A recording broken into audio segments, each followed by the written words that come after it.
Shalom, brothers and sisters in Christ. How are you? And Happy New Year to all of you. And may the Lord bless you all wherever you are in this world. I'm hoping that all of you are in good condition with the help of our Almighty God Father through our Lord Yeshua, Jesus Christ. Brothers and sisters, why our brothers and sisters in Islam and Arab worlds are disagree what Paul said? Ayon pa sa ating mga kababayan na mga balik Islam daw nagsisinungaling daw si Paul. Nagturo daw si Paul ng kasinungalingan at kung ano-ano pa ang paratang nila kay Apostol Paul. At sabi nila, hindi daw kabilang si Apostol Paul sa mga disciples. Opo, hindi po siya nakasama doon sa 12 apostles na pinili ng Diyos. Ngunit, si Pablo or si Paul ay binago ng Diyos. He is changed by God. Dahil noong una ay mamatay tao siya, taga-usig siya ng mga Kristiyano, taga-usig siya ng mga taga-sunod ni Kristo, at kanyang pinaparusahan at hinahanap at pinapatay. Ngunit binago siya ng Panginoon. Binago ang kanyang puso.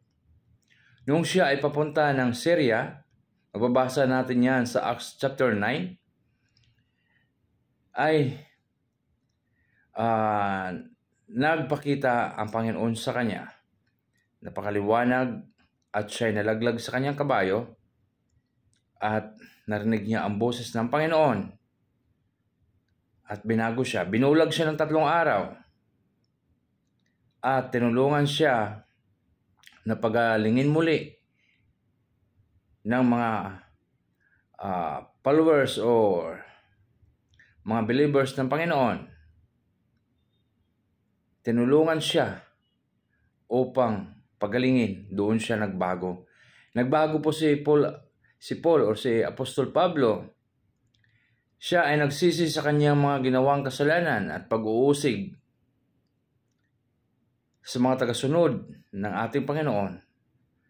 At siya ay nagturo ng kaligtasan. Siya ay nagsakripisyo upang maipalaganap ang Kristyanismo. Dahil ang tawag sa atin ng mga unbelievers noong una sa mga tagasunod ng Panginoon ay Kristiyano. Hindi po kusang bibigla na ay tayo ay maging Kristiyano. Hindi po yon. Ang tumawag sa kanila mga Kristiyano ay yung mga unbelievers, tulad ng mga Muslim ngayon. Sila ang nagtawag sa mga tagasunod ni Kristo na Kristiyano. Ngayon, yun ang pinatuloy ng mga apostolic na tawagin tayong mga Kristiyano dahil tayo ay tagasunod ni Jesucristo. Si Paul ay binago at binuhis ang kanyang buhay upang ipalaganap ang katotohanan at ang kaligtasan tungkol sa ating Panginoon.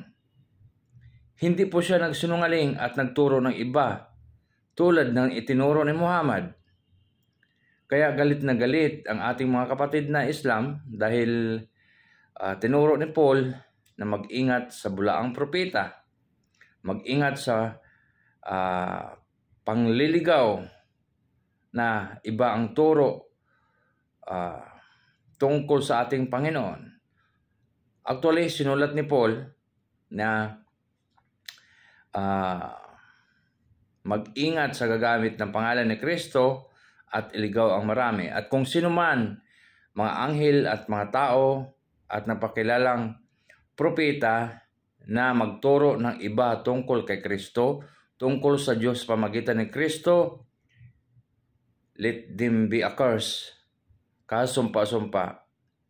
Kaya, alam nyo ba mga kapatid, brothers and sisters, the tragic death of Prophet Muhammad, the Prophet of Islam, kasi nakipagsumpaan siya sa mubahala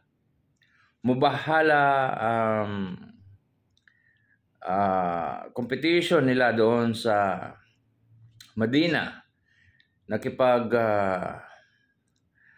Tunggali siya na kung ang Diyos ng mga Kristiyano ay totoo, At kung Diyos ni Muhammad na si Allah ay totoo, ay sila ay magtatagumpay. At kung ang Diyos nila ay hindi totoo, mamamatay lahat ng kanyang angkan, ang kanyang pamilya.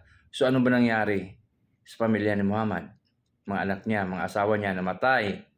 Walang natirang kamag-anak ni Muhammad dahil sa sumpa ng mabahala. Yun ang hindi alam ng ating mga kapatid na Muslim, mga brothers and sisters. So kung galit na galit sila kay Pablo, kay Apostol Pablo, hayaan lang natin sila kung ano ang pinagbibintang nila.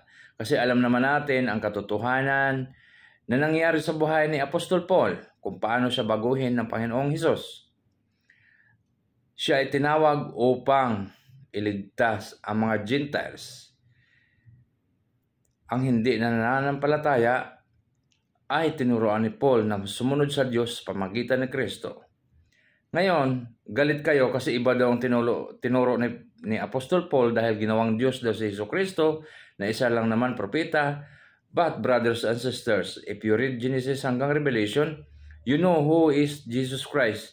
Jesus Christ is already prophesied in the Old Testament and in the New Covenant that He is coming to become a man, to sacrifice and offering Himself as a sinless lamb, as a blameless lamb.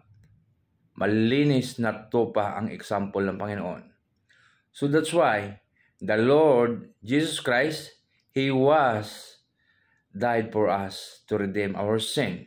Because of His blood, He died for the purpose for us. So that's why we are saved if we believe Jesus Christ that our Lord and Savior. Shalom, brothers and sisters. So hanggang dito na lang, and see you next time.